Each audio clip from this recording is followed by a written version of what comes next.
Hello students, I am Sudan sir, PGT Chemistry. Today I will start the chapter 1 of Science of class 10th. The name of the chapter is Chemical Reactions and Equations. Dear students, I will make you understand each and every concept of science. I will not only clarify your concepts, but will also tell you the techniques, how to memorize the things. So we begin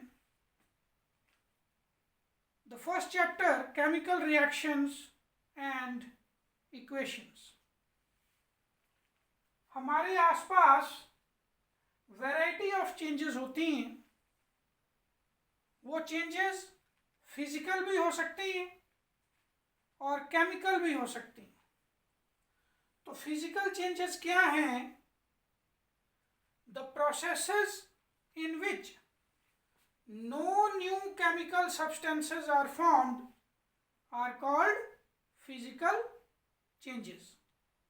तो वो processes जिसमें कोई भी नया chemical substance नहीं बनता है उन्हें हम फिजिकल चेंजेस कहते हैं. For example, melting of ice, evaporation of water, dissolution of sugar in water, ये तीनों फिजिकल चेंजेस की एग्जाम्पल्स हैं. अगर हम थोड़ा इलेबोरेट करें, examples of physical changes. First is melting of ice. Ice जब मेल्ट होती है तो वाटर बनता है. ये एक फिजिकल चेंज है. क्यों? क्योंकि इसमें कोई भी नया केमिकल सब्सटेंस नहीं बन रहा है.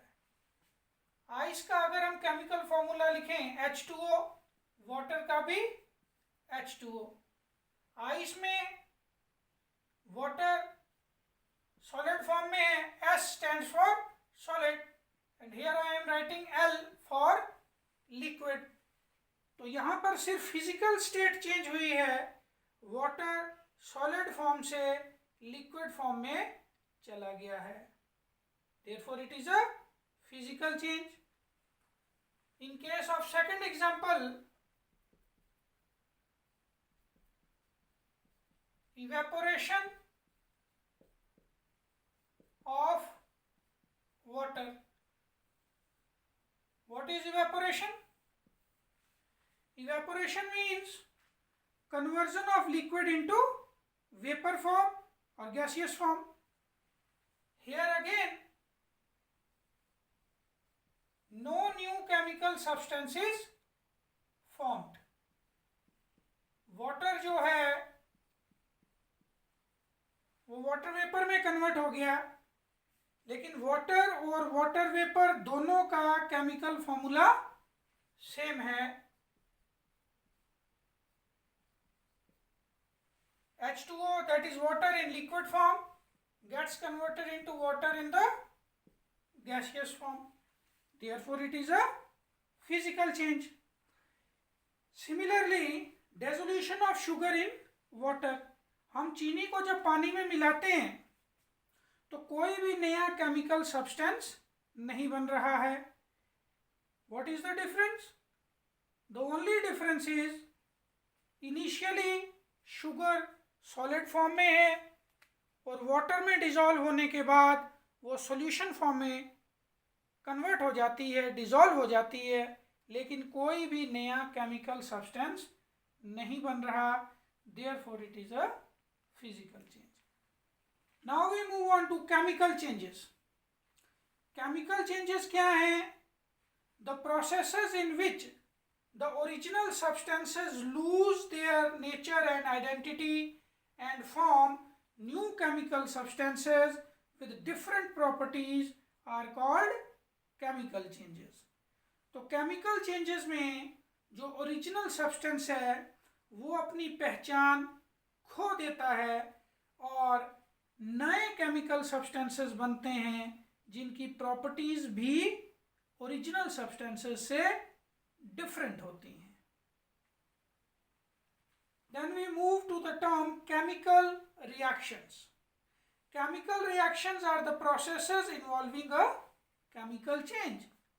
वो processes जिनमें chemical change हो रही है उन्हें हम chemical reactions कहते हैं। For example, rusting of iron articles, storing of milk in summer, burning of coke in air, these are the examples of chemical reactions. मैं इनको इलेबोरेट करता हूँ। See, if we take the first example,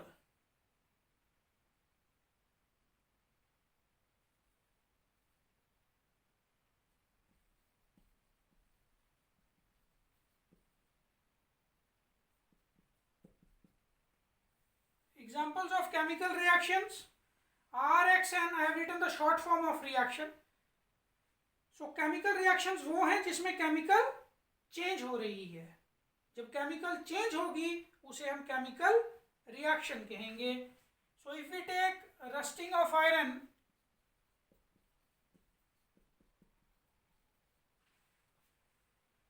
तो iron के कोई भी article, चाहे तवा है, पैन है, नेल्स हैं, आयरन की जो कील हम बोलते हैं, तो इसमें iron combines with oxygen and water present in the air. Oxygen plus water, ये ऑक्सीजन और वाटर कहाँ से आएंगे? ये आ जाएंगे फ्रॉम मॉइस्ट एयर। तो आयरन जब मॉइस्ट एयर के कांटेक्ट में आएगा, new chemical substance formed is rust. Rust is hydrated ferric oxide. So we will study the chemical equations in the coming lectures. I am writing the word equation here. तो यहाँ पे iron का symbol होता है Fe। Iron, oxygen और water ये reactants हैं, ये ओरिजिनल सब्सटेंसेस हैं। और रस्ट ये न्यू केमिकल सब्सटेंस बन रहा है। रस्ट का फॉर्मूला ओरिजिनल सब्सटेंसेस से डिफरेंट है। Rust is hydrated ferric oxide, therefore it is a chemical change. Similarly, storing of milk in summer, गर्मियों में अगर हम मिल्क को बाहर रख दें, दूध को बाहर रख दें, तो उसका टेस्ट चेंज हो जाता है, उसमें थोड़ी सी खटास आ जाती है और मिल्क की प्रॉपर्टीज चेंज हो जाती हैं क्योंकि उसमें नए सब्सटेंसेस बन जाते हैं। इसी तरह से if we take burning of coke in air, burning of coke in air, coke is a form of carbon. Coke is a form of carbon. Coke, air या oxygen, you can write air or oxygen, and it forms carbon dioxide. So when coke burns in air, it forms carbon dioxide. Original substances क्या हैं? Carbon और oxygen. Carbon का symbol है C. We can write the symbols also. C, oxygen O2, carbon dioxide is CO2. CO2 is different from carbon and oxygen. CO2 has different properties. Therefore, it represents a chemical change. और वो processes जिसमें chemical change होगी उसे हम chemical reaction बोलेंगे. So we can take number of examples of chemical reactions which take place in everyday life. For example, turning brown of freshly cut apple in the air. सेब को काट के आप air में रखेंगे वो ब्राउन हो जाता है. Second, we have taken respiration, the intake of oxygen and giving out of carbon dioxide. लेकिन ये एक्सटर्नल रेस्पिरेशन है. इंटरनल रेस्पिरेशन क्या है? जब ऑक्सीजन अंदर जाएगी वो end product of digestion that is glucose के साथ रिएक्ट करती है. तो ग्लूकोज ऑक्सीजन के साथ कंबाइन होता है, कार्बन डाइऑक्साइड और वाटर बनता है. So new chemical substances are formed. We will study in detail in the coming chapters. Then burning of fuels like kerosene oil, petrol, LPG, etc. Cooking of food, fermentation of grapes, burning of candle wax. ये सब chemical reactions की examples हैं. तो ये सारे chemical reactions क्यों हैं? क्योंकि इनमें chemical change हो रही है. और chemical change क्या है? जो ओरिजिनल सब्सटेंसेस हैं वो अपनी पहचान लूज कर देते हैं. They lose their nature and identity and new chemical substances are formed. और वो जो नए केमिकल सब्सटेंसेस बन रहे हैं उनकी प्रॉपर्टीज ओरिजिनल सब्सटेंसेस से डिफरेंट है. Now we move to reactants and products. तो मैंने आपको ऑलरेडी बता दिया है वो केमिकल सब्सटेंसेस जो हम ओरिजिनली ले रहे हैं, the chemical substances taken originally are called the reactants. और जब रिएक्टेंट्स आपस में रिएक्ट करेंगे तो नए सब्सटेंसेस बनेंगे. वो जो नए केमिकल सब्सटेंसेस बन रहे हैं उन्हें हम प्रोडक्ट्स कहते हैं. The new chemical substances formed are called the products. So we take the same example, burning of coke in air. See, I have explained here burning of coke in air. तो इसमें coke is a form of carbon. तो carbon की combustion हो रही है, oxygen के साथ combine होती है. Carbon and oxygen are the reactants because these are the substances which we have taken originally. तो कार्बन और ऑक्सीजन क्या हो गए? ये रिएक्टेंट्स हो गए.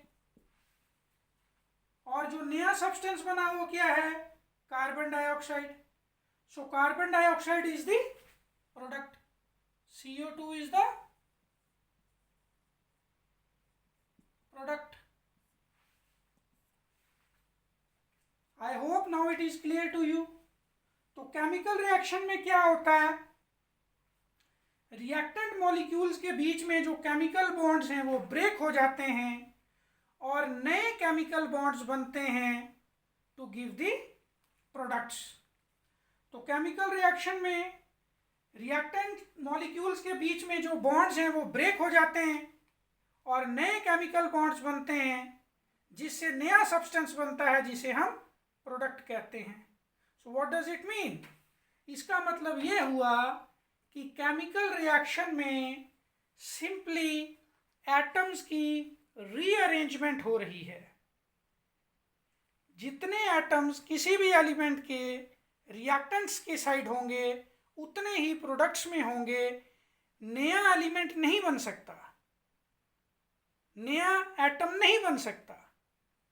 जो एलिमेंट्स ऑलरेडी एग्जिस्ट कर रहे हैं रिएक्टेंट्स में वही प्रोडक्ट्स में होंगे. सिर्फ एटम्स की रीअरेंजमेंट हो जाती है. Dear students, now we come to examples of some chemical reactions carried out in laboratory. First one is burning of magnesium ribbon in air. हम एक मैग्नीशियम रिबन का पीस लेंगे. ये मैग्नीशियम रिबन है इसको हम सैंड पेपर से साफ कर लेंगे, ताकि अगर मैग्नीशियम रिबन के ऊपर अगर मैग्नीशियम ऑक्साइड की लेयर है तो वो साफ हो जाए। सैंड पेपर से मैग्नीशियम रिबन को साफ कर लेंगे। उसके बाद पेयर ऑफ टोंग्स से उसे पकड़ के बर्नर की फ्लेम पे जलाएंगे। ऐसा करने पर dazzling light will be produced और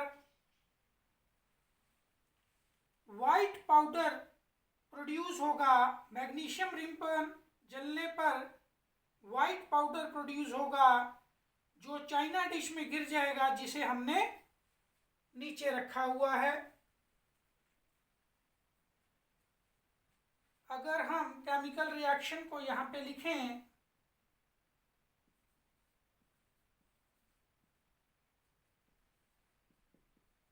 magnesium combines with oxygen, because we are burning magnesium ribbon, and for burning oxygen is required. So magnesium and oxygen are the reactants. Magnesium and oxygen are the original substances taken, जो अभी हमने define किया था, उन्हें हम reactants कहते हैं। The original substance taken are called the reactants, और जो नए केमिकल सब्सटेंस बनते हैं उन्हें हम प्रोडक्ट कहते हैं। तो मैग्नीशियम को जब ऑक्सीजन में जलाएंगे तो magnesium oxide is produced. It gives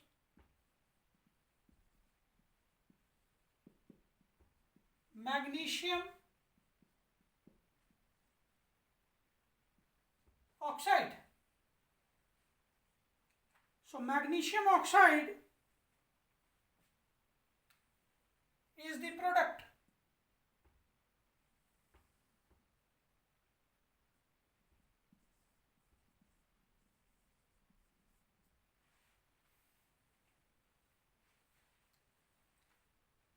Original substances taken, that is magnesium and oxygen, are the reactants.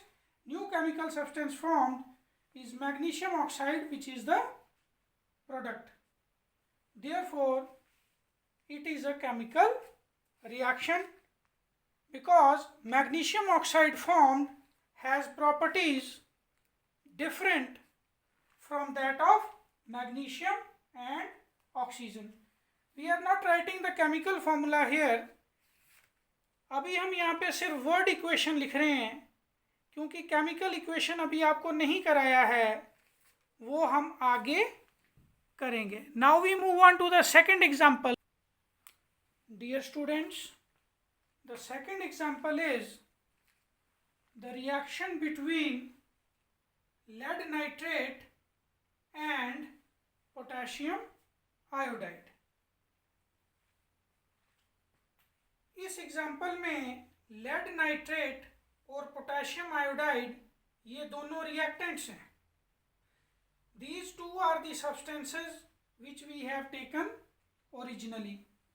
हम एक टेस्ट ट्यूब लेते हैं और उसमें लेड नाइट्रेट का सॉल्यूशन प्रिपेयर करेंगे। ये कलरलेस सॉल्यूशन है। लेड नाइट्रेट पूरी तरह से डिसॉल्व हो जाता है पानी में, और ये कलरलेस सॉल्यूशन हमें मिलता है। फिर हम सेकंड टेस्ट ट्यूब लेते हैं और इसमें पोटेशियम आयोडाइड डालते हैं, और ये भी कलरलेस सॉल्यूशन है। ये इनिशियल सॉल्यूशंस हैं। Initial solution means the original substances which we have taken, therefore these two are the reactants. अब हम क्या करेंगे, ये दो टेस्ट ट्यूब के जो सॉल्यूशंस हैं इन दोनों को मिक्स करेंगे। ये लेड नाइट्रेट है, इसमें हमने पोटेशियम आयोडाइड का सॉल्यूशन मिक्स कर दिया। Here I have written mixing of the solutions. इन दो सॉल्यूशंस को जब हम मिक्स करेंगे तो रिएक्टेंट्स के बीच में जो बॉन्ड्स हैं वो ब्रेक हो जाएंगे और नए बॉन्ड्स बनेंगे और new chemical substances will be formed. ये डबल डिस्प्लेसमेंट रिएक्शन है। इस चैप्टर में आगे जब हम टाइप्स ऑफ रिएक्शंस पढ़ेंगे उसमें हम डिटेल में आपको बताएंगे। तो नाइट्रेट की जगह आयोडाइड आ रहा है और आयोडीन की जगह नाइट्रेट आयन आ रहा है। आयोडीन की जगह नाइट्रेट आयन आ जाएगा, नाइट्रेट की जगह आयोडीन आयन आ जाएगा। ये डबल डिस्प्लेसमेंट रिएक्शन है। तो न्यू सब्सटेंसेस क्या बनेंगे? Lead iodide. रिएक्टेंट में लेड के साथ नाइट्रेट था, अब लेड के साथ आयोडाइड आ गया। पोटेशियम के साथ आयोडाइड था तो पोटेशियम के साथ नाइट्रेट आ गया। तो प्रोडक्ट्स बने lead iodide and potassium nitrate. Lead iodide के येलो प्रिसिपिटेट्स बनते हैं और जो पोटेशियम नाइट्रेट है वो कलरलेस सॉल्यूशन है, वो हमें दिखाई नहीं देगा, हम पहचान नहीं सकते from the colour, it will be in the solution. Potassium nitrate solution में ही रहेगा। लेड आयोडाइड का येलो कलर से हम इसको पहचान सकते हैं। येलो कलर के प्रिसिपिटेट्स बनते हैं। प्रिसिपिटेट्स क्या होते हैं? A precipitate is a solid substance formed on mixing two solutions. जब हम दो सॉल्यूशंस को मिक्स करते हैं, मिक्स करने के बाद अगर कोई सब्सटेंस नीचे सेटल हो जाता है उसे हम प्रिसिपिटेट कहते हैं। जो सॉलिड सब्सटेंस बनेगा उसे हम प्रिसिपिटेट कहेंगे। तो यहाँ पे येलो कलर के लेड आयोडाइड के प्रिसिपिटेट्स बनते हैं। So this is an example of chemical reaction. क्यों? क्योंकि इसमें जो ओरिजिनल सब्सटेंसेस थे लेड नाइट्रेट और पोटेशियम आयोडाइड, ये दोनों कलरलेस थे। ये अपनी नेचर और आइडेंटिटी लूज कर देते हैं और नए केमिकल सब्सटेंसेस बनते हैं lead iodide and potassium nitrate.